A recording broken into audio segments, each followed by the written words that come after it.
Willkommen zu einer neuen Lesung. Mein Name ist Danielle und heute tauchen wir ein in die fantastische Welt von Zimta. Es geht um das Mädchen Emily, die mit ihren Freunden auf der Suche ist nach einer magischen Arznei, um ihre Mutter zu retten, die von einem tödlichen Fluch heimgesucht wurde. Zimta von Bea Bachus. Der Spiegelwald. Emily sah durch ihre tränenverschleierten Augen, wie ihre Mutter leblos vor ihr lag. Ein faulig süßer Geruch stieg ihr in die Nase, fast so, als ob der Tod ihr auf seine ekelerregende Art und Weise den Schmerz noch deutlicher vor Augen führen wollte. »Los, zertrümmere!« »Nein, nein, wach sofort wieder auf«, schrie sie und trommelte wütend gegen den Baumstamm. Im Grunde hatte Emily gar keine Kraft mehr, aber das nahm sie ebenso wenig wahr wie die Schmerzen, die sich wie ein Lauffeuer einen Weg durch ihren Körper bahnten. Sie konnte und wollte den Gedanken aufzugeben nicht zulassen. Sie war doch nur wegen ihrer geliebten Mutter überhaupt hier. Sie war doch der Grund, wieso sie hier in Zimta war und alle in Gefahr brachte. Ihre Mutter konnte nicht einfach so verloren sein. Sie hatte ihr Ziel, die Zimta-Pflanze zu finden, um ihre Mutter zurück ins Leben zu holen, doch noch gar nicht erreicht. Verzweifelt und mit dem Gefühl, vollkommen einsam zu sein, sank Emily in sich zusammen. Sie musste neue Energie tanken, damit sie weiter versuchen konnte, das Glas zum Zerbersten zu bringen. Wie in Trance dachte sie in einer Dauerschleife über den Tod und die Aussichtslosigkeit, in der sie sich befand, nach. Sie betrachtete ihre blutigen Hände, die kleinen Knöchelchen, die aus dem rosa Fleisch herausschauten, und fühlte nichts, gar nichts mehr. Leere und Finsternis machten sich in ihrem Herz breit und hüllten sie ein in Hoffnungslosigkeit. Zertrümmere! Doch sie würde, wenn sie gleich wieder Kraft hatte, weitermachen. Immer weiter, immer weiter. Sie würde nicht aufgeben.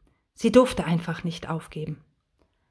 Plötzlich spürte sie ein sanftes Beben auf ihrer Brust. Zunächst ignorierte sie es, doch aus dem leichten Beben wurde ein stetig ansteigendes Donnern, das sich schließlich schmerzlich aus ihrer Ekstase riss. Benommen starrte sie auf ihre Brust hinunter und sah, dass die kleine Blechtrommel tobend an ihr herumtanzte. »Was willst du?« Emily packte sie wütend und wollte sie eigentlich von ihrem Körper zerren, um ungestört weiter nachzudenken. Sie konnte keine Ablenkung gebrauchen. Sie brauchte doch all ihre Kraft, um gleich wieder auf den Stamm einschlagen zu können. Erbost riss sie daran. Doch als sie die Trommel in ihren zerschundenen Händen hielt, um sie sich vom Leib zu reißen, begann das Schlagfell hitzig zu glühen. Zarte Schnörkel begannen sich darauf abzuzeichnen, und Emily betrachtete erstaunt, was sich da in ihren Händen abspielte. Aus den Schnörkeln wurde nach und nach ein Bild aus Orangefarben und glühenden Strichen. Es schimmerte ihr warm und leuchtend entgegen. Der Anblick kitzelte und füllte ihre Nase mit einem bekannten Duft. Lieblich und zart und so wunderbar süß. Eine Blume? Ein Vogel? Ein Schmetterling? Amelie war sich nicht sicher, denn es schien sich zu verwandeln. Immer wieder bewegte sich das leuchtende Bild und veränderte seine Form. Sie hatte zunächst Schwierigkeiten zu begreifen, was sie da, doch dann erkannte sie es. »Die Zimterpflanze! Das muss die Zimterpflanze sein!« rief sie und streichelte über das stramme Fell der Blechtrommel, die warm und schimmernd in ihren Händen lag. Das vertraute Aroma Zimters kroch ihr in die Nase und sie spürte eine pulsierende Wärme durch ihren Körper wandern. Hoffnung breitete sich plötzlich in ihr aus, ein Gefühl, das sie fast verloren hatte. Und da wusste Emily wieder, warum sie hier war. »Ich muss dich finden«, flüsterte sie zu dem tanzenden Bild auf der Trommel und wandte sich entschieden wieder dem Baum zu. Ich bin hier, um dir zu helfen. Ich bin keine Verräterin, Mutter, brüllte sie den toten Körper an. Ihre Hemde stemmte sie dabei trotzig in ihre kleine Hüfte. Steh auf! Kämpfe um dein Leben, so wie ich es tue! Plötzlich öffnete ihre Mutter die Augen und setzte sich langsam auf. Emily. Nur ein leises Hauchen entwich ihrer Kehle, doch es war verändert. Die Wut schien aus ihr gewichen zu sein, und sie sah wunderschön und strahlend aus. Weg waren die glühenden Augen und der giftspuckende Mund. Die langen Haare legten sich leuchtend um ihre schmalen Schultern und umrandeten nun ein freundliches und ihr zugewandtes Gesicht. Dann rette jetzt deine Freunde, mein Kind. Ich liebe dich. Emily wollte gerade fragen, was sie meinte, da verblasste das Abbild. Langsam löste sich der Körper auf und verschwand, knisternd in der Tiefe des Stumpfes. Doch Emily hatte diesen letzten Blick ihrer Mutter noch genau sehen können. Ein warmer und hoffnungsschwangerer Blick, der ihr Mut machen sollte. Zitternd und vor Aufregung legte sie ihre Hände noch ein einziges Mal auf den warmen Stamm. Ich liebe dich auch. Und plötzlich war da nur noch ein Baum. Emily sah sich verwirrt um, ging mehrmals um den Stumpf herum und befühlte ihn. Doch einen Spiegel gab es dort nicht mehr. Der Baum sah aus wie ein gewöhnlicher Baum. Der Spuk war vorbei. Ein heftiger Schmerz durchfuhr ihren gesamten Körper. Sie spürte jetzt die Folgen ihrer tobenden Verzweiflung und die daraus resultierenden Schläge gegen den Stamm. Meine Güte, ich hätte mich fast zu Tode gekämpft, flüsterte sie entsetzt und betrachtete ihre aufgeplatzten Handknöchel. Auch fiel ihr jetzt auf, dass ihre Finger stark verformt waren. Sie hatte Schwierigkeiten, sie noch richtig zu bewegen. Durch das ganze Blut konnte sie jedoch nicht sehen, was sich tatsächlich darunter befand und wie zerstört ihre Hände wirklich waren. Trotz der Schmerzen war ihr Glücksgefühl unbändig. Sie war so stolz auf sich und nahm die Blechtrommel wieder in die Hand. Die verschiedenen Bilder, die sie vorhin noch darauf gesehen hatten, hatten sich wieder aufgelöst. Emily küsste das Trommelfell überschwänglich. »Danke, danke, danke«, rief sie überglücklich. Plötzlich hörte sie schauerliche Schreie. Emily blickte sich gehetzt um. Sie hatte nicht gemerkt, dass sie ein Stück weiter vom Weg abgekommen war, als sie dem Ruf ihrer Mutter gefolgt war. »Wo ist der verdammte Weg?« fluchte sie und lief los. Dann hörte sie einen schrillen Schrei, den sie dem Liebeling zuordnen konnte. Sie schlug einen Haken in die entsprechende Richtung. Jeder Schritt schmerzte höllisch, doch sie war nicht bereit, sich darauf zu konzentrieren und den Schmerz in ihr Bewusstsein zu holen. Sofort hatte sie wieder zurück auf den Weg gefunden und blickte sich um. Ein Stück weiter konnte sie den Liebeling sehen, der kauernd und jammernd vor einem blutenden Baum hockte. Amelie lief auf ihn zu, und direkt neben ihm saß der Hassling, der tobend an der Rinde eines anderen Baumes kratzte. »Zimterlinge, hört sofort auf! Hört doch bitte auf!« Emily brüllte sie verzweifelt an, schüttelte sie. Doch keiner der beiden nahm Kenntnis von ihren Bemühungen. Sie waren in Trance. Plötzlich hörte sie Rosa laut ihren Namen rufen. Emily drehte sich um, und sie sah ihre beste Freundin nur wenige Meter entfernt keuchend vor einem Baum stehen, der sie in ihren Bann gezogen hatte. »Ich lass dich nicht im Stich, Emily, ich hol dich da raus, und wenn es das Letzte ist, was ich tue«, schrie sie den Baum an und nahm Anlauf. Entsetzt erkannte Emily ihre missliche Lage. Es war niemand da, der ihr helfen konnte. Sie lief zu ihr. »Rosa, nein! Ich bin hier! Siehst du mich denn nicht? Ich bin hier!« Doch Rosa nahm nichts um sich herum wahr. Sie lief los und prallte mit voller Wucht gegen den Stamm. Das laute Knacken, das zu hören war, konnte nur von Rosas Schulter herrühren, als diese sich in ihrem blinden Zorn gegen den Stamm geschmissen hatte. Emily war nun direkt an ihrer Seite und sah mit Entsetzen Rosas offene Wunde. Das blutrote Fleisch an ihren Händen war voller schwarzer Splitter und musste unglaublich schmerzen. »Hör auf! Hör doch bitte auf, du kämpftest ja zu Tode«, rief sie und sprang zwischen ihre Freundin und den Baum. Nun schlug Rosa vollkommen außer sich auf Emily ein und schrie immer wieder ihren Namen. Emily war zwar etwas größer als Rosa, aber nicht stärker und hatte große Schwierigkeiten, sie festzuhalten. Mit aller Macht umklammerte sie den tobenden Körper. Rosa war mittlerweile völlig mit Blut beschmiert und zitterte wie Espenlaub. Emily konnte mit jeder Faser ihres eigenen Körpers die pulsierenden Adern ihrer Freundin spüren, die drohten, sie von innen zu zerbersten. Woher kamen diese unbändigen Kräfte? Emily stellte sich die Frage immer und immer wieder.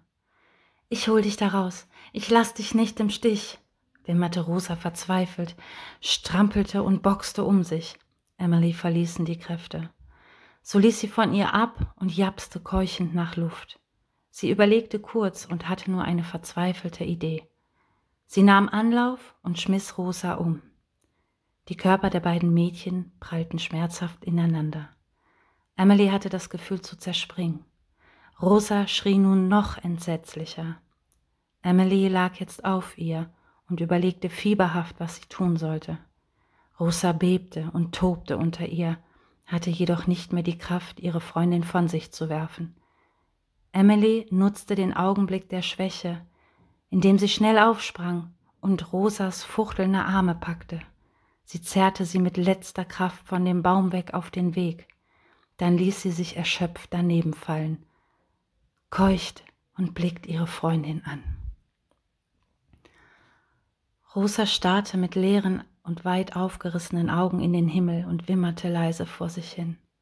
»Ich habe versagt, Emily. Ich habe dich nicht retten können.« Emily rappelt sich auf und setzte sich auf Rosas Bauch. Dann griff sie nach ihren Handgelenken und drückte sie zur Seite, damit sie keine weiteren Schläge abbekommen konnte. »Rosa!« brüllte sie und stierte ihre Freundin direkt ins Gesicht. »Rosa, wach auf! Ich bin doch hier!« machte sie weiter und suchte Rosas Augen, die gehetzt hin und her blickten. Emily traute sich eine Hand zu lösen und packte sie an Rosas Kinn,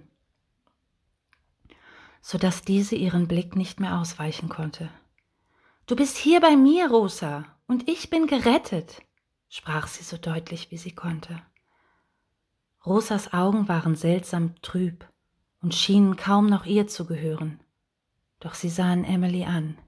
»Ich bin hier, Rosa, gesund und gerettet.« Langsam hörte sie auf zu zappeln. »Du bist gerettet?« Emily nickte ihr zu. Rosas Blick schien sich wieder zu klären. Allmählich erkannte Emily die blauen Augen ihrer besten Freundin. »Ja, ich bin hier. Es ist alles in Ordnung. Das war nur ein Trugbild«, erklärte sie und ließ Rosas Kinn wieder los. Rosa setzte sich vorsichtig auf. Emily rutschte von ihr herunter. »Aber das war so real«, sagte sie und fasste sich verstört an die Stirn.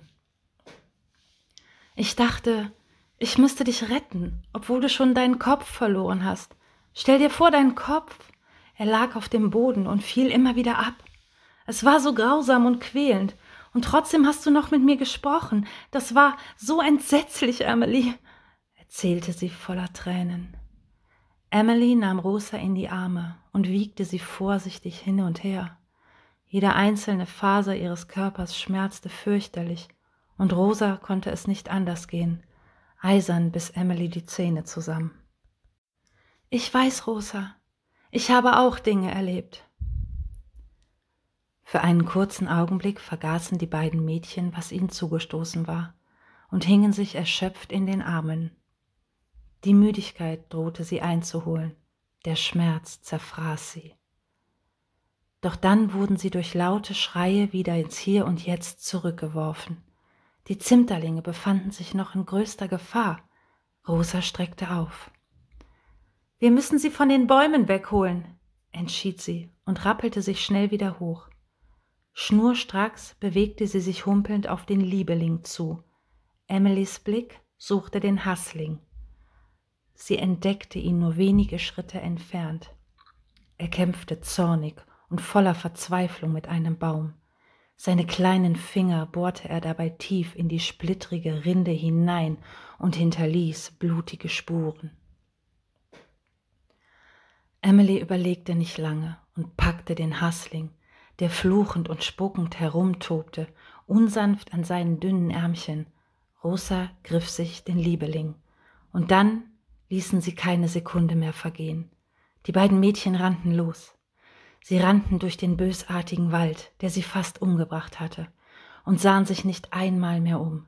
Sie liefen, bis ihnen die Lungen brannten, bis sie glaubten, dass sie innerlich verglühten und zersprangen. Die beiden Freunde immer noch zappelnd und ängstlich in ihren Armen haltend. Sie rannten, obwohl sie von Kopf bis Fuß zerschunden, sämtliche Knöchel in ihren Körpern gebrochen waren und blutige Hautfetzen an ihnen herunterhingen. Sie rannten so lange, bis ihnen die Trommelfelle zu platzen drohten. Doch schon bald gab es keinen einzigen Funken Kraft mehr in ihren Körpern. Emily musste aufhören zu laufen. Sie konnte keinen Schritt mehr gehen. Der Schmerz fraß sich immer weiter durch ihren Körper und hatte bald jede einzelne Pore erreicht. »Stopp«, keuchte sie und ließ sich auf die Knie fallen, den Hassling dabei fest umklammert. Rosa stoppte japsend und ließ sich ebenfalls zu Boden sinken. Nun hockten sie, beide um Luft ringend, auf dem trockenen Waldweg und warteten darauf, dass das Brennen und dumpfe Pulsieren in ihren Körpern nachließ. Irgendwann glaubte Emily wieder sprechen zu können und schaute sich den verzweifelten Hassling auf ihrem Schoß an. »Hassling?« fragte sie und schüttelte leicht den runden Körper. Der Hassling war mittlerweile nicht mehr in Rage und blickte nun stumm zu Emily hinauf. Die großen Augen schienen leer und dunkel. »Du bist in Sicherheit, kleiner Freund«, flüsterte Emily ihm zu. Etwas in dem Hassling schien sich zu verändern. Plötzlich kam wieder Leben in den kleinen Zimterling. »Was? Wo bin ich?« murmelte er und sah sich um. Die Dunkelheit wich langsam aus seinen Augen, und Emily setzte ihn ab, damit er sich umblicken konnte. Rosa hatte den Liebeling bereits freigelassen, der nun vollkommen entkräftet auf dem Weg saß.